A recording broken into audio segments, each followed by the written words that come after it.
مولوي اغانور صاحب پوښتنه کوي یو سړی واده وکړي او 20 ورځې یې د خپلې مېرمنې سره تېرې کړې او کوروالی یې هم ورسره وکړي. اوس دغه سړي ټکر وکړي، یو لاس او یو پښه یې فلج دي، لوی او کوچنی اودس هم نشي ټینګولی او تناسلي آله یې هم کار نه کوي. اوس دغه ښځه وایي چې زه طلاق ورڅخه اخلم. آیا په شریعت کې دغه ښځه حق لري چې د خپل خاوند څخه طلاق وغواړي که نه؟ بسم الله الرحمن الرحیم. حامدا ومصلیا. محترمه، په نکاح کې هغه مرض عیب نه دی، یعنی خیاري عیب ښځې ته نشته. حتی که شک پر کښې نږدې ما چې یو سړی د یو ښځې سره نکاح وکړي، وروسته چې دا راشي هغه سړی مریض وي هم دا خیاري عیب نه لري.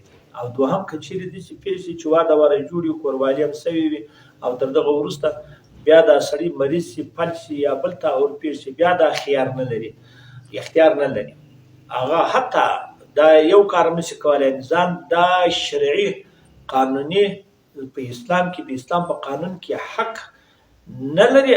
البته مطالبه د طلاق کولی شي، البته مطالبه، یعنی په بل ځای کې چې ښځه مطالبه د طلاق کوي هغه ګناه لري، لیکن په دغه ځای کې چې مطالبه د طلاق کوي باره موږ ورته خلع ورته وایي. خلع چې دا مېړه ته ووایي چې ته خو وادي د ښځې سره لوېدلی یې او زه چې یم ځوانه ښځه یم، امکان لري چې الله پاک ماته پر بل مېړه باندې عیالونه راکړي او الله جل جلاله به په هغه کې ته هم ثوابونه وي او دا به مې نو ته ماته اجازه وکړه، ماته طلاق راکړه ماته. نو بیا که مېړه خپل په اجازه طلاق ورکوي بیا نو بیا صحیح د تګ ورنشته. او داسې چې علیحده قضاوت ته ورشي، قاضي ته ورشي، قاضي دې ته بې له اجازې د مېړه حق ورکړي، دا نشته. والله سبحانه.